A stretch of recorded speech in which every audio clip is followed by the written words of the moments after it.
menanam kangkung. Jadi kita pilih jenis tanaman yang memanfaatkan botol bekas yang ada di sekitar kita, karena biasanya ibu melihat banyak botol-botol yang berserakan yang tidak terpakai. Nah, bagaimana caranya supaya kita memanfaatkan botol bekas ini, ya? Jadi selanjutnya kita akan membahas tentang alat dan bahan yang akan digunakan pada tanaman hidroponik. Coba untuk poin pertama, untuk memulai bercocok tanam secara hidroponik, pertama-tama kita siapkan bahan dan alatnya.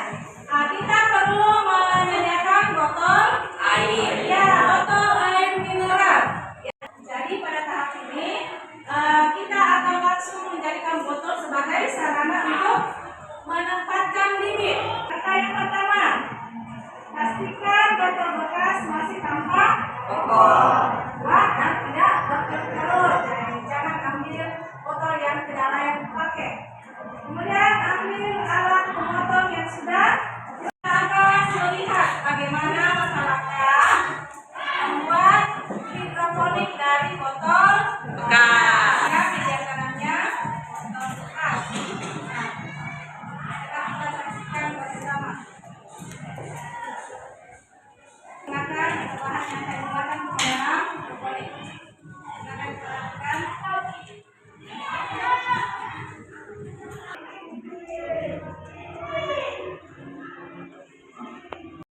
Baik anak-anakku, hari ini kita melanjutkan materi pertemuan minggu lalu. Anak-anakku minggu lalu sudah mempelajari bagaimana cara menanam hidroponik. Dan anak-anakku sudah tahu jenis-jenis tanaman hidroponik.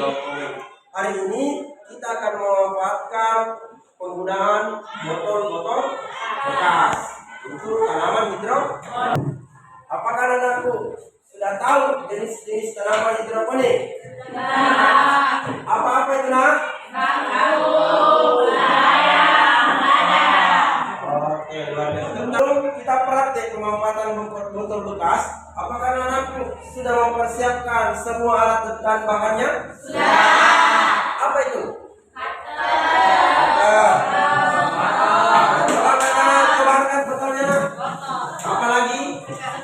Cara pembuatan atau pemanfaatan botol bekas untuk hidroponik, yang pertama itu satu, botol teh ini harus dipotong menjadi dua. Ya, silakan perhatikan baik-baik.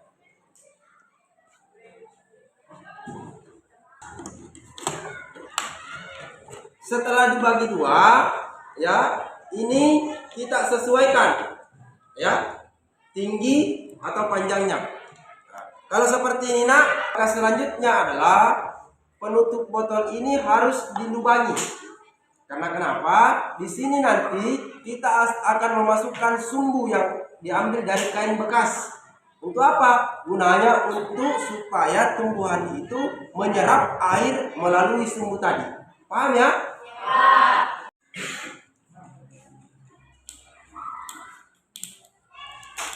Langkah selanjutnya, kepala botol tadi ini harus dilubangi 4 persegi. Apa gunanya?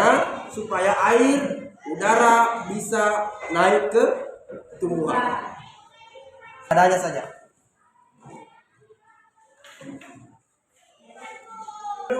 Yang ketiga, ini kita menggunakan kain bekas untuk diambil sebagai sumbu. Apa gunanya? Setelah itu dimasukkan. Setelah itu baru sekam.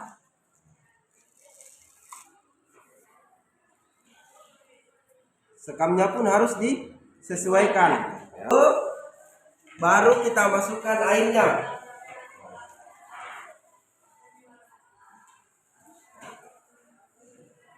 Airnya kita sesuaikan ya. Baru dimasukkan. Setelah itu kita siram lagi. Ini bekas apa?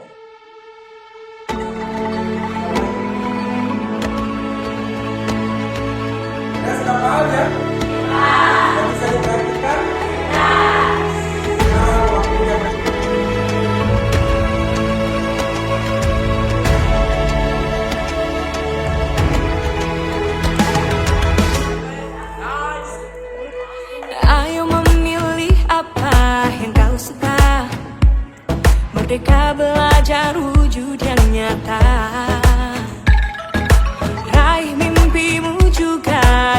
cita-cita generasi emas Indonesia. Profil pelajar Pancasila tanamkan di dalam dada. Profil pelajar Pancasila cerdas berkarakter itu kita.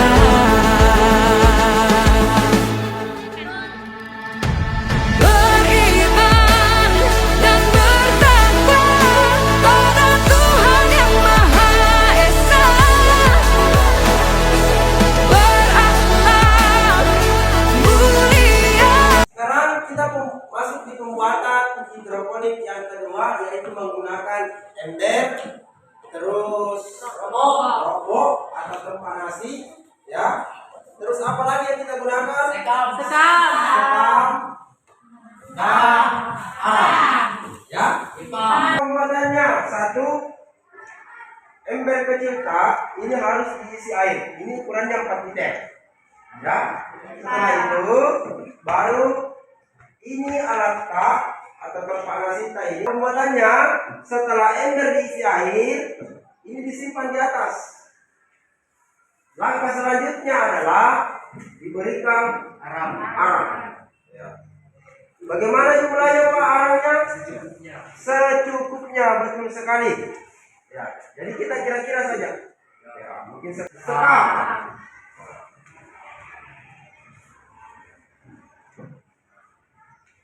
Setelah dikasih sekam, baru disiram air. Setelah disiram air, baru kita turunkan ini.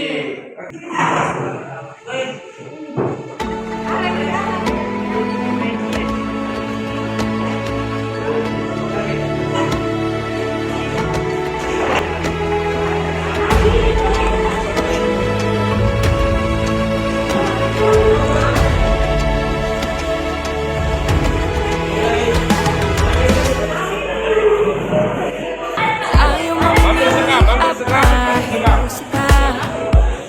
Merdeka belajar wujud yang nyata. Raih mimpimu juga cita-cita generasi emas Indonesia. Profil pelajar Pancasila tanamkan di dalam dada. Profil pelajar Pancasila cerdas berkarakter itu kita.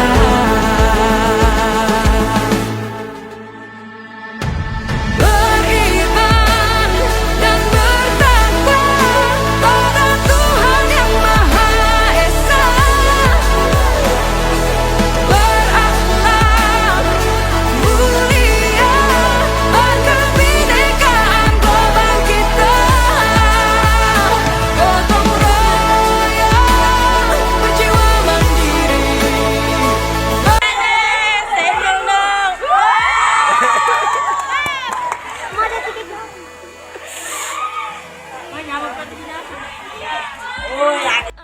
Baik anak-anakku, hari ini kita sudah masuk di tahap refleksi, ya, yaitu sebuah kesimpulan. Beberapa pertemuan minggu lalu, anak-anakku sekalian sudah praktik menanam kangkung, dan kalau tidak salah minggu lalu anak-anakku juga sudah panen, ya, sudah dipanen kangkungnya. Kangkungnya kalian apa? Buah. Terus hasil buahnya apa? Peralatan seperti apa peralatan kelas yang kalian beli? Lagi? Apa lagi? Oke, luar biasa ya. Jadi, anak-anakku sekalian, dengan mempelajari tata cara penanaman hidroponik, tujuannya itu sangat baik. Apa itu? Supaya kalian bisa mengetahui bahwa menanam tumbuhan itu tidak harus menggunakan lahan yang besar.